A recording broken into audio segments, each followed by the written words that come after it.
আবারও শপথ নিলেন মাননীয় মুখ্যমন্ত্রী শুভেন্দু অধিকারী।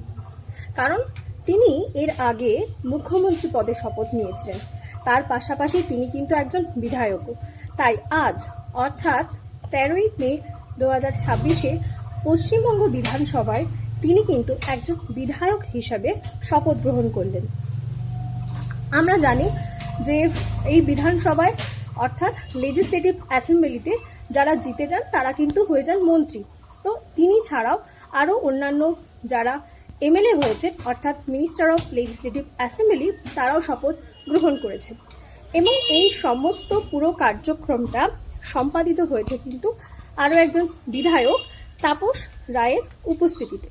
তো তোমরা আমাকে কমেন্ট করে জানাও তো, এই যে বললাম মাননীয় মুখ্যমন্ত্রী শুভেন্দু অধিকারী তিনি কোন বিধানসভা থেকে জয়ী হয়েছিলেন। Thank you.